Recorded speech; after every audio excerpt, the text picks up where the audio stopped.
Hey guys, happy Thursday, coming at you here from Avenue again. Wanted to take today to talk to you about how we think of food.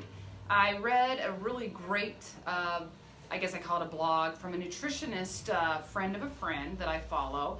And she's amazing with her words and her thoughts. And one of the things that she discussed, the big topic was, how do we think of food? And how do we shop for food? She broke it down really easy. Food is technically, there's a really good word for you, technically food is fuel. We need food to survive. We have to feed our bodies food. So food is fuel, all right? And then we also have this wonderful component that we like to think of food as entertainment. Now, when you look at your shopping cart, I was talking to some clients this week about this, when you look at your shopping cart, are you buying more entertainment or more fuel? Because they're very different in how we shop and what we buy per each category. So one of the ways that she described it is, obviously, food is fuel. We think of it as healthy proteins, fats and carbs full of vitamins, minerals, amino acids, fiber, good fatty acids. Food as entertainment is food that we use to entertain our mouths, right? I love the taste of candy. I love the taste of Doritos. Whatever it might be, we entertain our mouths with it.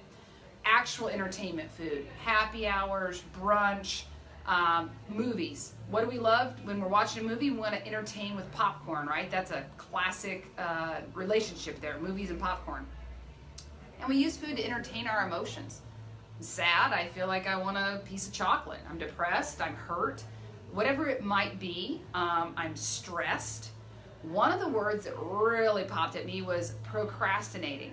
How much of us, when we don't want to do something, head into our kitchen or into our pantry and grab food to procrastinate? So we do that a lot as an entertainment kind of thing. So if you want to think of foods as entertaining emotions, actual entertainment, and then entertaining our mouths, right? So talking more into how we think about food and the complicated relationship that we've had with food since we were toddlers. Really, if you really go to the root of it, guys, there are multi-billion-dollar industries out there, marketing, that target all of us to make food, to make us think of food in certain ways. So pleasure, comfort, again, that sad, hurt, depressed, socializing as a reward. How many of us use food as a reward? We use food when we're lonely. Food could be a chore. For a lot of moms out there that cook, food's a chore. You have to get that meal on the table. I've got to prepare it and cut it, yada, yada. We think of food as gifts, like, right? If you truly love someone, you're going to buy them chocolates. You're going to bake them cookies. You're going to give them a food gift. We think of it in terms of health. We think of it in terms of have obsessions with food, addictions to food. So there's all these words that we associate with our relationship to food. And what I really want to, Brent's email that he sent out this week, if you guys got it, was about creating a safe haven at your house around the foods that you eat, right? We get home, we're tired after a long day of work, we've had willpower, control, all that stuff that's fighting us outside in that world. And then we come home. We need to make that a safe haven. We need to make that a place where we're not tempted, right? So let's try to reconfigure how we think of our pantry. Is that a place that we go to console ourselves? Is that a place that we go to reward ourselves? Or is it a place that we go to feed and fuel and sustain our body, right? You've got to start clarifying which foods do which for you. Now, that's not to say you can't have foods that entertain your mouth. You can't have foods that entertain your emotions. But you need to start recognizing when you're eating for entertainment and when you're eating for fuel, because you'll start to choose foods very differently. For those of you that really like a Snickers bar, great. I'm not going to tell you never eat a Snickers bar again. But what I am going to tell you is realize that while you're eating it and when you're eating it, you're not eating that to fuel your body and give it proper nutrients and minerals, because we all know that they don't exist in that food. They will make you feel full. It'll feel like you have something in your body to keep you going, but it's not fuel. All right? So trying to it was interesting when I was reading through some stuff online for the content today. It was interesting because they said we've started to think about food. Let me get this here. The answer to any problem is food. You want to lose weight? Eat our diet food. You want to reward yourself? Here's here's a snack, or here's a piece of cake or a cookie that you need. You need to reward yourself. Here's a bottle of, even drinks, guys. Here's a bottle of vodka. You need this to reward yourself after working hard. Or the famous beer commercials, right? Hard day at work, you need this beverage.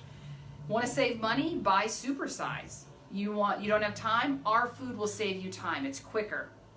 Having a bad day? We've got what you need for food. Here's your reward. So it's really interesting that in order for us to get past needing food for all of our emotions and all of our entertainment, we've got to start separating out, why are we eating, right? So if we start to think about how do we lose weight, the marketing out there is really centered around they make us think that in order to lose weight we have to eat, which sounds so crazy when you say it in that sentence. But if you start thinking about it, if you want to lose weight, what do they throw at you? Here's diets, or diet supplements, here's diet drinks, here's diet food, here's zone bars, here's vegetarian products, here's gluten-free, here's all these proteins, low fats, cereals. I was discussing with a client the other day. She texted me pictures of her food so I can give her feedback, and I said, you've got to start eating fat. Everything on your plate was low fat. Let's get some good fats back in there, right? The way to lose weight, we've talked about this in another episode I did, is not to keep eating low fat, low fat, low fat. So what if instead of eating all this stuff to lose weight, we just ate less? I know that sounds so simple, but it's one of those things in your brain that you have to start realizing why you're eating. I know we had a trainer topic discussion the other day amongst all of us, clients wanting to know what to eat for their bedtime snack. And my pushback on that was, well, why do we need a bedtime snack? If you've had a vitamin, mineral dense, fat, good meal, right? I'm talking all those healthy things, healthy fats, healthy amino acids, healthy proteins, in your dinner time, supper, whatever you guys call it, why do you need a bedtime snack, right? Even if you ate dinner at 6, that should carry you through to when you should be going to bed if you had a very well-rounded meal. So why do we need that bedtime snack? Why do I need that 9 p.m.? That's your entertainment. I'm not saying you can't have it, but let's call it what it is and say this is food that I want to entertain my boredom, to entertain my TV habit, whatever it might be. So if we can start being honest with ourselves about what food goes into what category, we can start to probably change our relationship as to what we need and when we need it, all right? So starting to recognize exactly why we eat. We've talked about this. Is it social? Is it for pleasure? Is it for boredom? Is it for procrastinating? Start realizing the effects that all the advertising, we're driving down the road and you see a billboard with a huge juicy cheeseburger on it, right? We all know that that's marketing, but let's not let that trigger our brain to think that we actually need to eat that, or that that's the salivary gland, your saliva glands, right, starting to produce that, oh my gosh, I'm kind of hungry response, but that's what we're thinking of in our brains.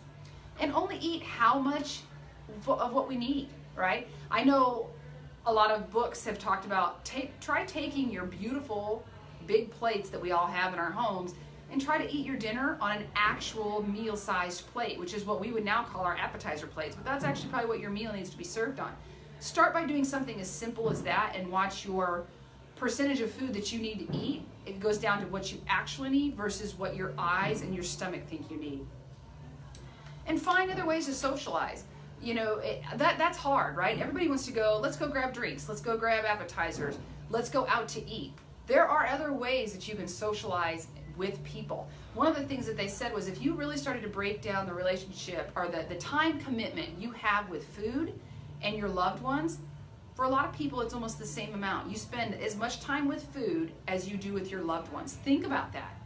Think about your breakfast, your snack, your lunch, your dinners, right? If you're spending, let's just say roughly 4 hours a day, I know that sounds like a lot, eating or with a food relationship, some of you only get 4 hours a day with your loved ones. when you're not at work, etc. So think about the time there, right? And start to recognize that is a very important relationship, but we need to maybe be spending some of that food relationship, and let's just say with your loved ones, what are other ways you can do that? What are other ways you can spend time with people without having to eat? Because typically we don't all gather around a plate of vegetables. So your choices there are also. And then just stop obsessing so much about the food. You're gonna have bad days. Spring break's coming up. I know a lot of my clients are going away. This is a week-long vacation. They're gonna check out, and for them, I'm like, look, don't obsess over the food. If you have a bad day, let it go. Try not to have a week of just gluttony, right? Like I don't want you to do that. But when you have a bad day, don't say, you know what, I derailed yesterday. I'm off the diet. I'm off eating well. I'll pick up in another week, right? Get back on the train, forget yesterday, forget the bad food, and keep moving forward, guys. We have to do that. We have to keep hitting reset in order for it to become that habit. All right, I'm about done here. One thing I've been getting a lot of questions on is the fasting, guys. Intermittent fasting is everywhere right now. And one of the reasons it works, guys, probably the main reason, is that you start to transform your relationship with food, right? You don't eat out of boredom because you're fasting. You don't eat out of for pleasure because you're fasting. So the reason intermittent fasting works, or fasting in general, is because it starts to change how you look at food. You don't need it. So I was telling my client this morning, I said, don't think of it as you have to go so far on the pendulum scale this way and fast every single day. That works for some people, but go to where you're like, okay, certain days I'm going to have longer periods in between my meals. It gives your digestive tract a break. I think I mentioned that in another live that we did, is your digestive tract, your stomach and your intestines, they need breaks. They don't need to be fed every 2 hours. The body's not meant to process that much food. So I would say the fasting, if you want to go down that path, go for it. I'm not a proponent or against it or whatever. But I am going to say, start thinking about why fasting works. Change your relationship of why you think you need the foods that you need. Start to create that safe haven in your home that Brent was talking about. Clear out those temptation items. Your family, your children, they don't need chips, right, to sustain themselves. They don't need freezer pizzas to sustain themselves. I know cooking is work. I know that, but if you start to really think about this, was something that, how much time you spend with food, right? And how much, I know somebody said, but I eat so often, I don't have time to prepare it all. Well, if you eat the right things, you won't eat as often. You're gonna be full. And then again, that's just listening to your body to know that just because it's 4 o'clock doesn't mean I need to eat. If I had a really healthy, fulfilling meal at 1, I may not need to eat at 4. So again, listening to your body versus just listening to the clock and knowing, oh, time to eat, okay? So again, I'll recap all this, guys. I know I kind of got off on a tangent today, but I just wanted us to really start asking ourselves, is the food I'm eating for fuel? Is it going to sustain me? Is it going to make me, breathe easier tomorrow, run faster, walk better, sleep better? What is it doing? Is it fuel for my body, or is it entertainment? If we can start to establish that very clear boundary, we can start to make better choices. Have a good day, guys. Happy spring break.